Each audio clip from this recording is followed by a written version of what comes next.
Chapter 21. The discussion of Mr. Collins's offer was now nearly at an end, and Elizabeth had only to suffer from the uncomfortable feelings necessarily attending it, and occasionally from some peevish allusion of her mother. As for the gentleman himself, his feelings were chiefly expressed, not by embarrassment or dejection, or by trying to avoid her, but by stiffness of manner and resentful silence. He scarcely ever spoke to her, and the assiduous attentions which he had been so sensible of himself were transferred for the rest of the day to Miss Lucas, whose civility in listening to him was a seasonable relief to them all, and especially to her friend. The morrow produced no abatement of Mrs. Bennet's ill-humour or ill-health. Mr. Collins was also in the same state of angry pride. Elizabeth had hoped that his resentment might shorten his visit, but his plan did not appear in the least affected by it. He was always to have gone on Saturday, and to Saturday he still meant to stay. After breakfast, the girls walked to Meryton, to inquire if Mr. Wickham were returned, and to lament over his absence from the Netherfield ball. He joined them on their entering the town, and attended them to their aunt's, where his regret and vexation and the concern of everybody were well talked over. To Elizabeth, however, he voluntarily acknowledged that the necessity of his absence had been self-imposed.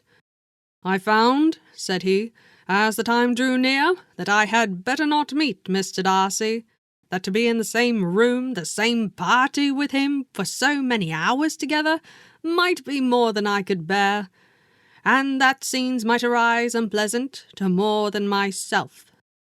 She highly approved his forbearance, and they had leisure for a full discussion of it, and for all the commendations which they civilly bestowed on each other, as Wickham and another officer walked back with them to Longbourn, and during the walk he particularly attended to her. His accompanying them was a double advantage. She felt all the compliment it offered to herself, and it was most acceptable as an occasion of introducing him to her father and mother. And soon after their return, a letter was delivered to Miss Bennet. It came from Netherfield, and was opened immediately. The envelope contained a sheet of elegant little hot-pressed paper, well covered with the lady's fair flowing hand, and Elizabeth saw her sister's countenance change as she read it, and saw her dwelling intently on some particular passages.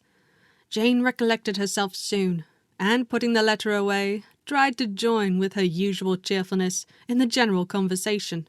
But Elizabeth felt an anxiety on the subject which drew off her attention even from Wickham, and no sooner had he and his companion taken leave than a glance from Jane invited her to follow her upstairs.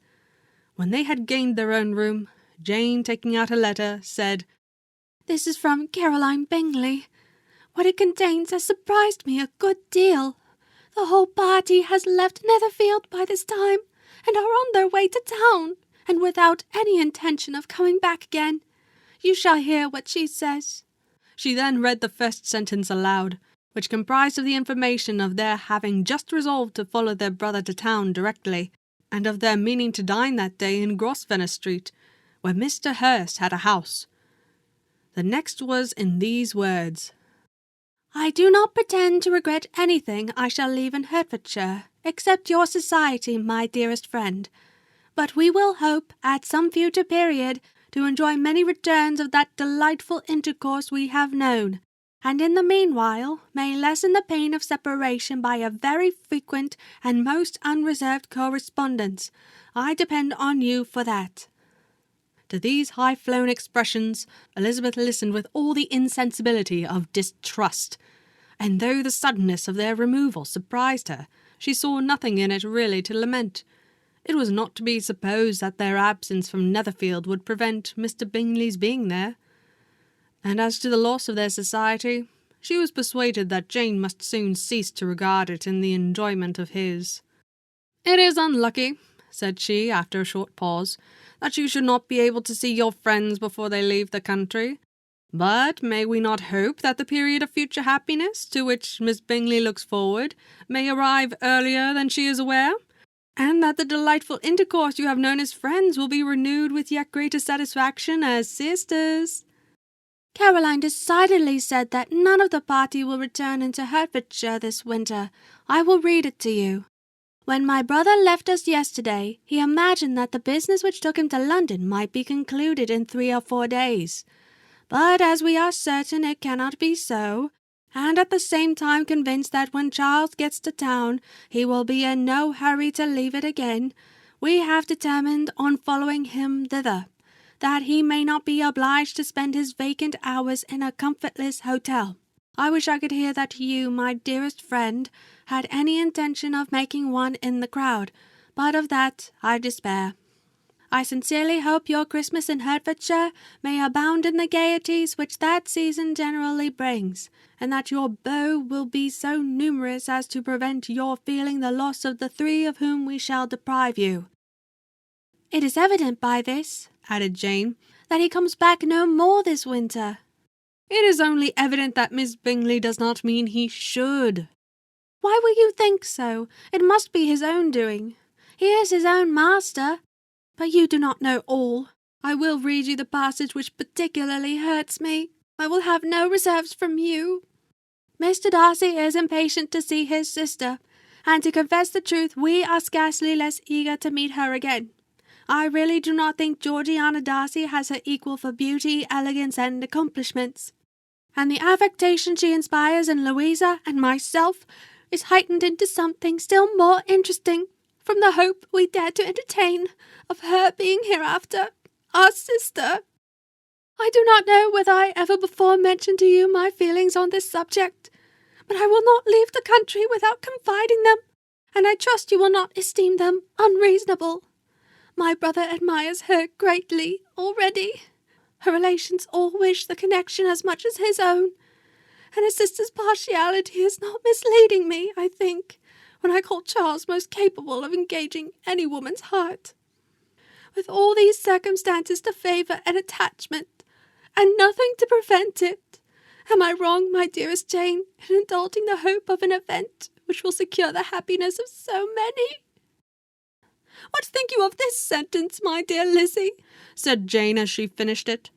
Is it not clear enough? Does it not expressly declare that Caroline neither expects nor wishes me to be her sister? That she is perfectly convinced of her brother's indifference, and that if she suspects the nature of my feelings for him, she means, most kindly, to put me on my guard. Can there be any other opinion on the subject? Yes, there can, for mine is totally different. Will you hear it? Most willingly. You shall have it in a few words. Miss Bingley sees that her brother is in love with you and wants him to marry Miss Darcy. She follows him to town in the hope of keeping him there, and tries to persuade you that he does not care about you. Jane shook her head. Indeed, Jane, you ought to believe me. No one who has ever seen you together can doubt his affection. Miss Bingley, I am sure, cannot. She is not such a simpleton. Could she have seen half as much love in Mr. Darcy for herself, she would have ordered her wedding clothes. But the case is this. We are not rich enough or grand enough for them. And she is the more anxious to get Mr. Darcy for her brother, from the notion that when there has been one intermarriage, she may have less trouble in achieving a second, in which there is certainly some ingenuity, and I dare say it would succeed if Mr. Berg were out of the way. But my dearest Jane, you cannot seriously imagine that, because Miss Bingley tells you her brother greatly admires Miss Darcy, he is in the smallest degree less sensible of your merit than when he took leave of you on Tuesday. Or that he will be in her power to persuade him that, instead of being in love with you, he is very much in love with her friend. If we thought alike of Miss Bingley, replied Jane, your representation of all this might make me quite easy. But I know the foundation is unjust. Caroline is incapable of wilfully deceiving anyone, and all that I can hope in this case is that she is deceived herself. That is right. You could not have started a more happy idea, since you will not take comfort in mine. Believe her to be deceived by all means. You have now done your duty by her, and must fret no longer. But, my dear sister, can I be happy, even supposing the best, in accepting a man whose sisters and friends are all wishing him to marry elsewhere? You must decide for yourself, said Elizabeth, and if upon mature deliberation you find that the misery of disobliging his two sisters is more than equivalent to the happiness of being his wife, I advise you by all means to refuse him." "How can you talk so?" said Jane, faintly smiling. "You must know that, though I should be exceedingly grieved at their disapprobation, I could not hesitate." "I did not think you would, and that being the case, I cannot consider your situation with much compassion." "But if he returns no more this winter, my choice will never be required. 1,000 things may arise in 6 months." The idea of his returning no more Elizabeth treated with the utmost contempt. It appeared to her merely the suggestion of Caroline's interested wishes, and she could not for a moment suppose that those wishes, however openly or artfully spoken, could influence a young man so totally independent of everyone. She represented to her sister as forcefully as possible what she felt on the subject, and had soon the pleasure of seeing its happy effect.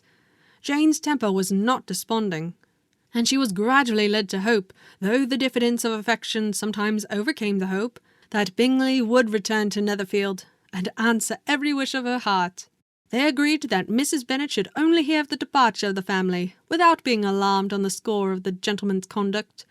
But even this partial communication gave her a great deal of concern, and she bewailed it as exceedingly unlucky that the ladies should happen to go away just as they were all getting so intimate together.